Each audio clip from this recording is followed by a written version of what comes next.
لجلستنا الأولى، وبسعدني أرحب بالأستاذ محمد زعورت ممثل عن شركة UPS العالمية اللي رح ينضم لنا مشكور ورح يعطينا معلومات قيمة لنعرف أو نتعرف على هذا العالم ونتعرف على الفرص اللي متوفرة لنا كلنا في عالم القطاع اللوجستي. أستاذ محمد صباح الخير.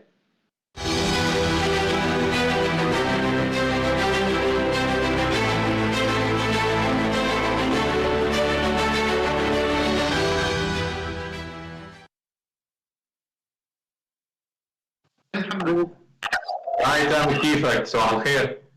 تمام. اول شيء انا بدي ارحب فيك مره ثانيه بعائله انجاز. اشتقنا لك صراحه لونج تايم.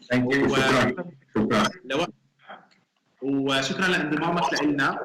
انا حابب صراحه اشكر UPS وكلياتنا متحمسين نتعرف معك محمد على ابرز الفرص المتوفره للشباب في عالم القطاع اللوجستي، وتعطينا ايضا صوره كامله عن هذا القطاع بشكل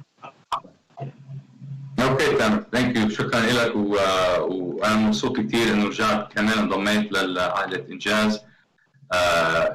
احكيك عن الترانسبورتيشن. في عندي برزنتيشن اليوم اذا بتسمح لي انه تشير مع الموجودين مع حضرتك. I think it will answer كثير من الاسئله وكثير من المعلومات المطلوبه حول الاندستري ان جنرال وكيف تغيرت وكيف صارت بعد كوفيد. I'll share the presentation now. All the best. Thank you. Okay.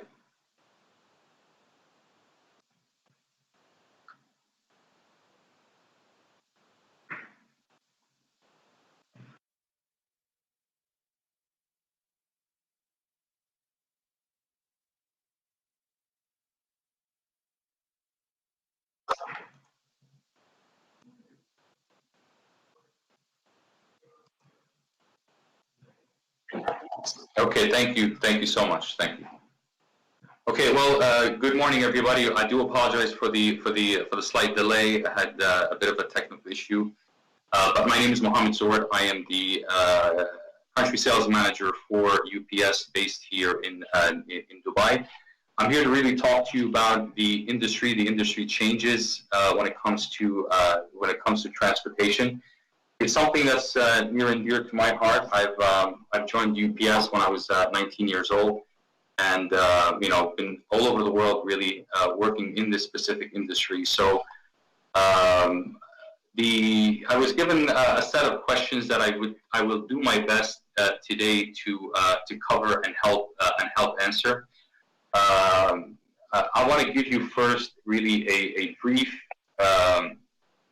of the transportation industry, right? Which is, I would really like to define it from a 10,000 foot level. So the transportation sector is a category of companies that provide services to move people or goods, right? As well as transportation infrastructures. So what do we mean by transportation infrastructure? That includes the roads, the highways, the airports, the ports around the world that move these goods and move these people. The transportation sector consists of several industries, including air freight, logistics, airlines, marine, road, and rail, right? I work for one of those companies, right? And that company is UPS. That's really the overview of the transportation industries. The key takeaways, and I don't want to be too technical in this presentation, just to kind of really try to keep your attention to this. But if you think about it, right, and how important the transportation or logistics industry is to the world, right? It's an important sector that that world economies depends on, because it's at the end it's the movement of people and products, right? The companies include airlines, right? Trucking, railroads, shipping companies, logistics firms, and as well as provide infrastructure. To give you an idea of really how important the transportation industry or the logistics industry is important to the world economy, it is the very first U.S. stock on the market index, right? The Dow Jones Transportation Index was the very first U.S. stock on the market index, right? And this transportation index tracks about 20 of the most important companies in this sector. Okay. Company I work for, UPS, and I'll try not to use this as an advertisement for UPS, but just to give you a general idea, we are a company that was founded in 1907, right? So we just celebrated our 113th year in business. We have close to 13.5 million customers around the world, and we operate in 220 countries, right? Look at it this way. I mean, a lot of you are familiar with airlines around the world, right? So let's take, for an example, Emirates Airline, right? Emirates Airline has, on any given day, about 200 to 220 aircrafts in its fleet. A company like UPS has over 650 airplanes, right? We move about 24 or close to 25 million packages per day, and we are just one company, in this transportation world. We are the largest transportation company in the world, right? But we work in a pool of companies. You may be familiar with companies like DHL, Aramex, or FedEx, which are considered to be competition for us. But just to give you an idea of what large players play in this domain, right? What we offer is global small package, right? Basically, transportation of goods, information, and funds around the world. And we use airplanes and trucks and boats and roads to help deliver products from point A to point B. I work for UPS ISMEA, which is India subcontinent, Middle East, and Africa. We are the largest region in terms of geography for UPS. We cover 70 countries in this district, and it consists, again, of the Indian subcontinent, the Middle East, and Africa. We proudly have 77 nationalities working in ISMEA, and we work very closely together to better serve our customers. All right? So, one question that comes up is, COVID, right? Well, what is the impact of COVID on the logistics industry? I just want to do a test check, a voice check. Can you guys still hear me?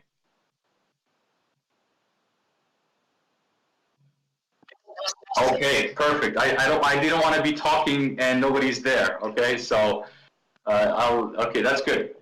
So, well, what is the impact? One of the questions I got is what is the impact of COVID-19 on the industry in general, right? The transportation sector, the logistics companies, right, including UPS, connect firms to markets by providing various services, right, including multi-modal transportation. That is, air freight, ocean, inventory management. So I think we established already how important it is to the global manufacturing in complex multi-locations. But that all sounds very technical to me, right? And I really wanted to try to keep this interesting. Let's take an example of a single product, one of 100 products that you touch every day, right? Which is your maybe Apple iPhone, right, or your phone. Can you tell me where your phone is made? Where is the Apple iPhone made? Do we have a chat box or no for the participants? Okay, so the question is really, where is an Apple iPhone made? And okay, so China, yeah, that's I get that a lot. Okay, that's wrong, right? The iPhone is assembled in China, right? It's put together in China. But the fact of the matter is, right, the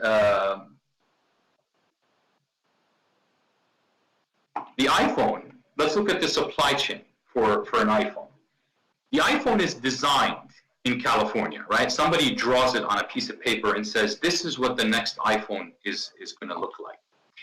The iPhone, the components or the parts for a single iPhone are made in 43 countries across close to 200 suppliers that are located in these countries, right? So the screen is maybe made in South Korea. Some of the buttons are made in the U.S. You know, some companies make the glass.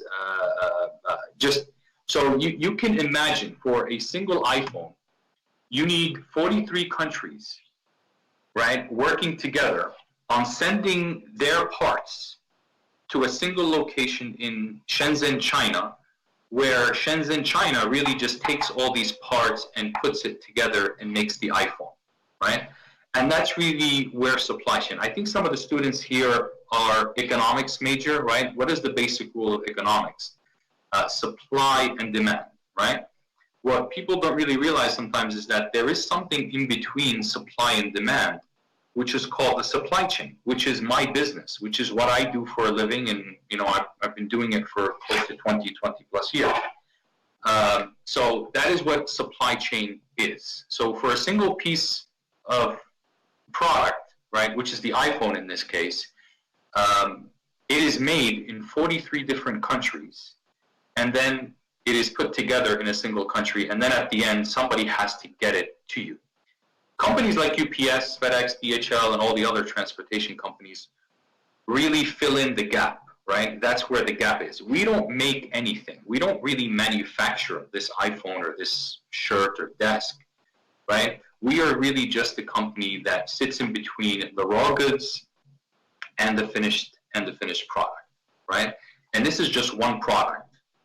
We're just talking about your phone today. So that's really the importance of the logistics industry, right? So imagine for a minute that something happens, right? These trucks, these airplanes, they stop moving. People are not able to show up to work, right? Well, it happened. It happened in January or February last year, where all of a sudden we were, hit by a global pandemic, okay? And really to show you a small sample of what happened when these trucks and these airplanes and these boats stopped moving, things started to back up, right? And you can see in this picture, now this is a normal Christmas day for transportation companies, right? But to have this on a daily basis where the trucks were not moving packages out, were not moving the goods out of these centers, this is one of 10,000 plus facilities around the world that handle packages, right, across all industry, right? This is what it looks on the outside. This is supposed to be empty. This is supposed to be a clear yard. This is in China, by the way, right? At the height of COVID, where the country was in lockdown, and it really all started in China, right? This is what the building looks like on the inside. So it takes a lot of work in order to move these daily packages, and any interruption, right, in the supply chain will create a backlog. So we have to have plan A, B, and C all the way through plan Z in order to make sure that we are ready for something like this. It's very exciting. Did we have nightmares in the last year? Absolutely. Are we still putting in 12, 13 hours a day? Yes, we are. But you know what? It's been a very good learning experience for me, and I'm sure for the tens of thousands of UPS employees around the world, right? How many have you seen this picture in the news in the last 10 days, right? This is one ship of 10,000 ships currently roaming the ocean that has cost the world economy close to $9 billion in the 6 or 7 days that it blocked a main artery, which is the Suez Canal. Now, congratulations to Egypt for really putting a big effort into getting this corrected. But, you know, experts from around the world were predicting that this would be stuck for 10, 15, and maybe a month in there. Now, imagine how much damage to the world economy something like this does. Okay, but thank God it's now clear, and the ships are moving. So it's really not just about COVID or Corona. That is a global pandemic, right? But something as small as a stuck ship in a small canal somewhere, anywhere in the world, can really disrupt disrupt the world. $9 billion in a matter of 5 days disappeared, evaporated, because ships could not get through a single canal. Okay.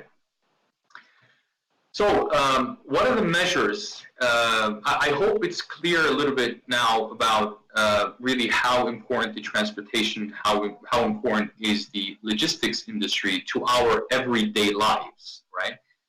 You know, your iPhone, your food, your daily necessities don't simply appear, right? Somebody has to get them to a mall. Somebody has to get them to a storefront. Somebody has to get them to your door, right? And it's really companies like UPS within the transportation industry that really make this possible. Okay, so what are the measures that the industry has taken to avoid the negative impact and ensure employee retention? A tough question really to ask, because it's we as a company, we've always tried to plan for any possible scenario, right? But really, if somebody came to you maybe 2 years ago and said that the entire world is going to be shut down because of a virus that started in Wuhan, China, and that we would be all wearing masks for years to come, I would think that person is crazy, right? I would say, what are you talking about? But, you know, yet here we are. You can't really plan for everything, but from the fact that, you know, the transportation companies were out there and were able to deliver, I think we were pretty planned. Okay, so we were actually not anticipating an event of this magnitude, but really our years and years of experience in planning and having contingency plans in place, right, have really allowed us to, you know, to stay open and deliver. So we are determining the cost and revenue implications. We still don't know how much this is going to affect, because it's still ongoing, right? We don't know what is the true cost of COVID, because it's still going on, right? Our number one priority was obviously to protect the availability of key personnel. Now, I manage the sales team for UPS in UAE, and we were doing things in a certain way for 20 years, right? We would get up, get into our car, go visit our customers, come to the office, maybe go see some more customers, and then, come back to the office and finish our daily work. Well, there's some people on my team that I really haven't seen in about a year, right? Because we're all working from home. That was the easy solution, right? As a sales organization within a transportation company, I can do my job from anywhere. I can do it from home, I can do it from my office, I can do it from my car, as long as I'm able to connect with my customers. The real heroes here are the pilots, the drivers, the couriers themselves, the people that actually physically had to come to the office and still show up for work in order for this massive organization to work, right? We've engaged with government and other stakeholders. Companies the size of the three top integrators like UPS, FedEx, and DHL. If you recall, right from the beginning of the pandemic, we were called in. I mean, obviously our CEOs were called in to meet with government bodies. The President of the United States basically said, "Are you guys ready? Right? Are you able to handle this?" It did mean a lot of good business for us, but really, as companies, we were obligated to move a lot of product for world governments for free, right? Because we're talking about a life and death situation, and that really supersedes any business need. So companies like UPS and the other airlines were really instrumental in working directly with governments and saying, okay, you know, what can we do? Where can we help? Because many times we have a lot better technologies and a lot more experience in moving masks, needles, Pfizer, Sinopharm vaccines around the world. This is what we do, and this is what we do for a living, right? And really create more contingency plans, right? And one thing I thought is, I know you'd walk into a UPS office and you would see, you know, in case of this, open this. In case of that, open this. Which really created more contingency plans, given you know, this pandemic is new to all of us. Okay, so that's, I hope I answered the question. In terms of employee retention, specifically for us, thank God I haven't seen any decrease in the workforce. In fact, we've seen an increase. We've seen growth. So I know other industries were greatly affected within the transportation industries, like airlines, for example. They lost a lot of jobs, but within the logistics part of the world, we actually saw growth, and we were able to retain a lot of our employees as well. So this is one industry that was very well protected. In fact, it showed growth. It showed growth. Okay. Another question that was sent to me was, what are the skills needed for youth to start a career in the logistics industry? I think that is an unfair question, okay? And I'll tell you what. As a hiring manager, right, I've interviewed thousands of people, I've hired hundreds of people, well, maybe about 100 people through my course in my career. And I think it's an unfair question to really, talk about skills at this level, especially with somebody straight out of high school or straight out of college, right? Where, I think hiring managers need to really step back and maybe get their expectations in check a little bit, right? Because it's the company's responsibility to teach you the technical part of the job, right? I can't expect somebody straight out of college to have 4 or 5 years experience in the transportation industry. No, I joined UPS when I was 19 years old. I was still in college. My very first job was actually cleaning the snow off the top of the trucks in New Jersey. That was my first job. Okay, so they gave me an opportunity. They gave me a chance. I came in, and that just happened to be my first job, right? And while I was inside, I learned, right? I really took a big interest in it. And so I can't really talk about skills in the logistics industry. What I wanted to share with you here today is really one of my most favorite slides, right? And I use this in a lot of my presentations to really, let's go back to basics. Before I go in and start talking about UPS and, airport codes and the most complicated things in the world, about transportation industry, because I really don't want to. I just want to give you, 10 things that require zero talent. Okay? As a hiring manager, I look for these things, right? I can teach really anybody how to sell UPS if they have the right base, if they have the right attitude, right? So really, rather than focusing on gaining industry experience, right, which I think some hiring managers unfairly expect from college applicants or high school applicants, right?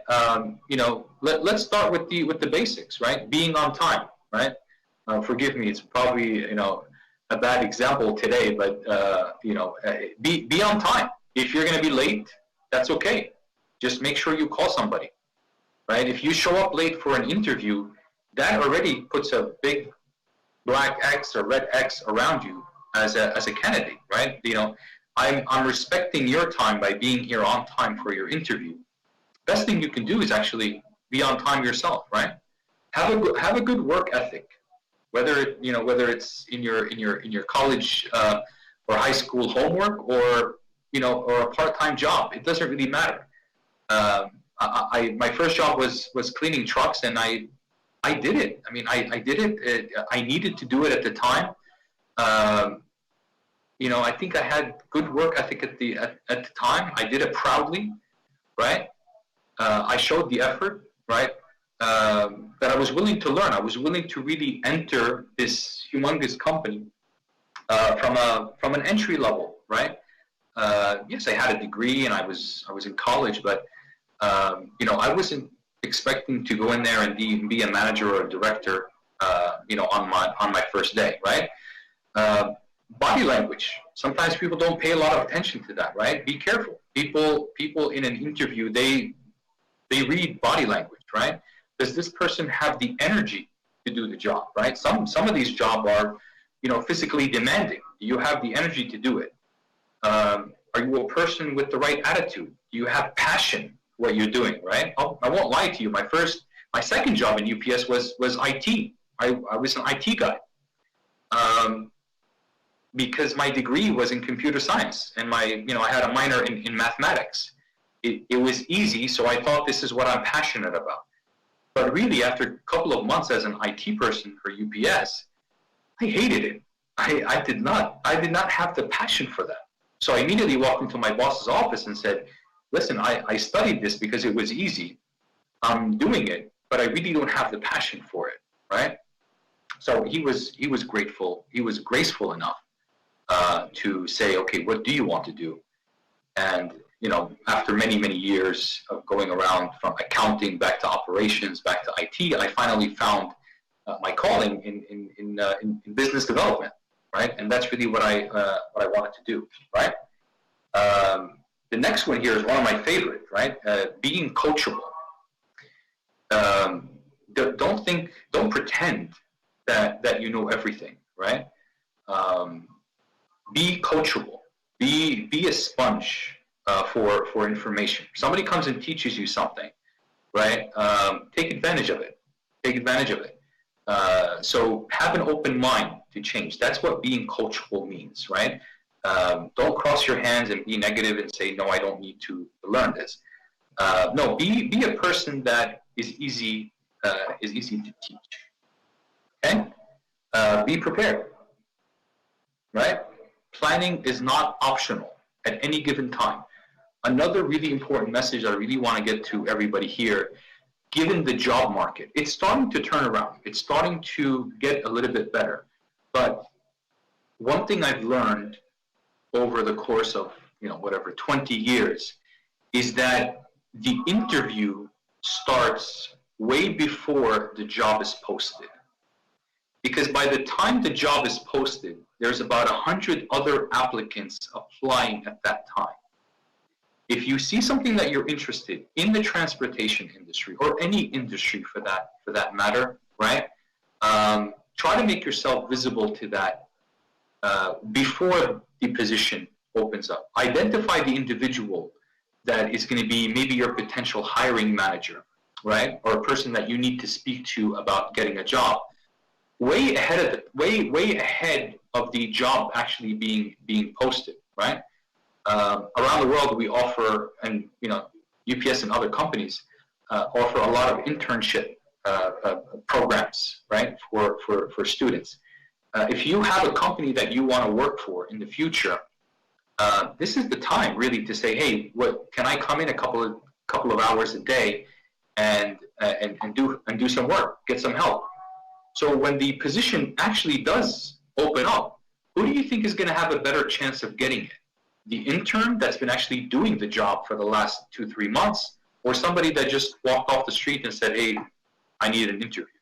No, it's the intern themselves that's going to get this, okay? So again, forgive me for going off topic a little bit off this, but I don't think I wanted to go into the skills needed for the logistics industry. Because as a hiring manager, it is my job to teach you the technical piece once you get it.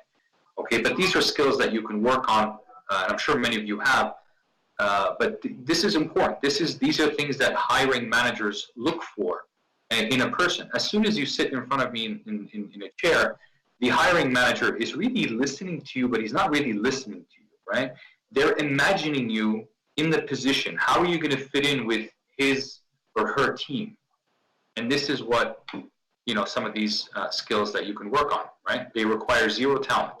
Some of you are born with them. Some of you need maybe development in some of these skills, but these are some top skills. Okay. Just want to check the time. Okay. What are the opportunities available for youth in the logistics industry, especially in the digital transformation? Okay.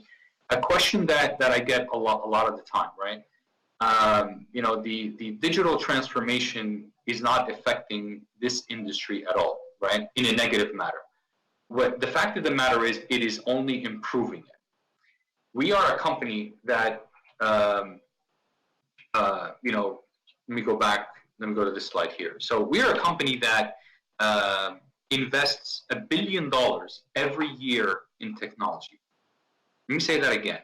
$1 billion a year is what UPS invests every year in technology.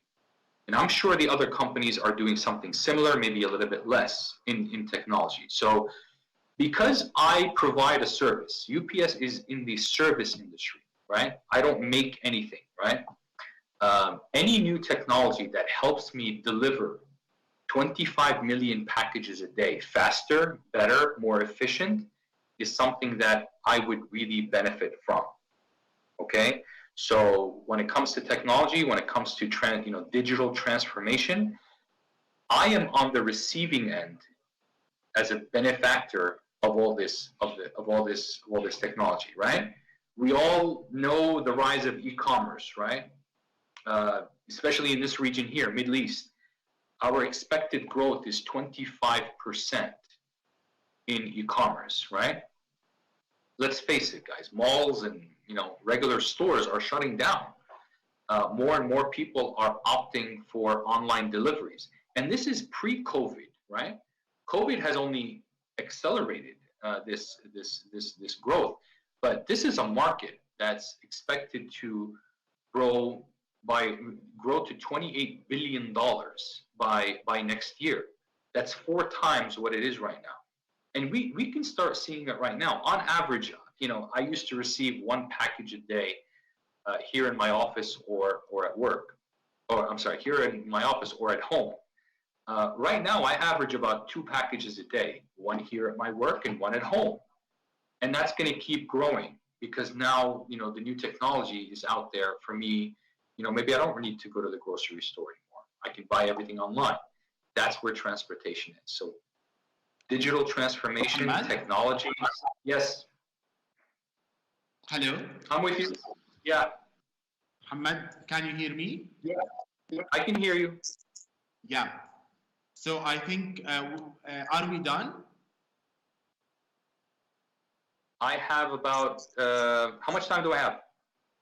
Actually, time is up. Okay. Yeah. So that's why maybe we need to wrap up because actually also the speaker who's speaking next also is ready. So the floor is yours actually to wrap it up your way, Mohammed.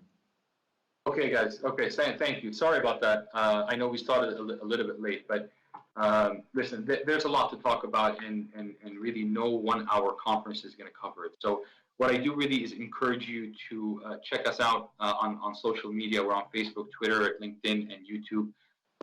Connect with me. We're always looking for good people, okay? And I'm sure there will be an opportunity for you to join this very exciting industry, okay? But like I told you, the interview starts way before the job is posted. Get yourself familiar with what we do for a living, and please sign up for the UPS jobs board on ups.com. Thank you so much. That does it for me. محمد, thank you so much. يعني عن جد أنا بدي أشكرك. يعني the session was really informative, was really or helped actually students to get more information and more insights about UPS and the logistics industry. So thank you so much for your time. We definitely will stay in touch and we can have more sessions like this one.